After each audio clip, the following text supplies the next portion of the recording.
فراس کے کتوں، فراس کے ملونوں، فراس کے خبیثوں، فراس کے بدبختوں، بد نصیبوں، تم حضور کے خاکے بناتے ہو، تم کارٹون بناتے ہو۔ فراس کے بے ایمانوں، تم حضور کی تصویریں بناتے ہو۔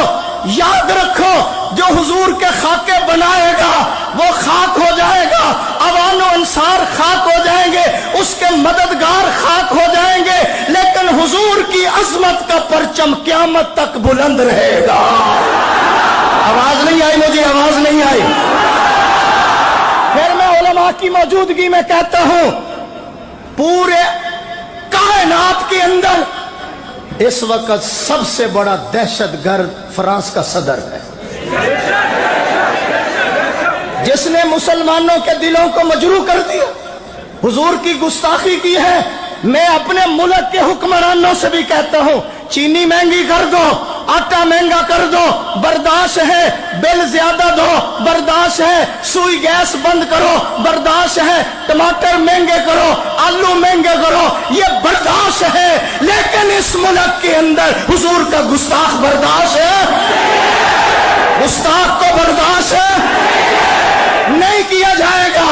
کروٹیں حضور، کروٹیں دنیا کی تیرا کسر ڈھا سکتی نہیں، آندیاں تیرے چراغوں کو بجھا سکتی نہیں۔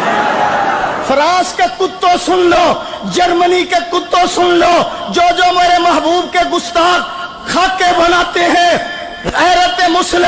غیرت مسلم زندہ ہے۔ ہم حضور کی عزت پر جان، مال، عزت، آبرو نہیں پیر صاحب، ہم نسلیں قربان کر دیں گے، لیکن اپنے جیتے جی حضور کی توہین برداشت ہے۔ ہمارا عقیدہ ہے، نماز اچھی، روزہ اچھا، حج اچھا، زکات اچھی، مگر میں باوجود ان کے مسلمان ہو نہیں سکتا۔ نہ کٹ مروں جب تک کھا جائے یسرب کی عزت پر خدا شاہد ہے کامل میرا ایمان ہو نہیں سکتا۔ تم غلط سمجھے ہو، توجہ میری طرف رہے ذرا، نہیں ہٹنا، جا کو نیرو بین دے ٹیکے لوا یار۔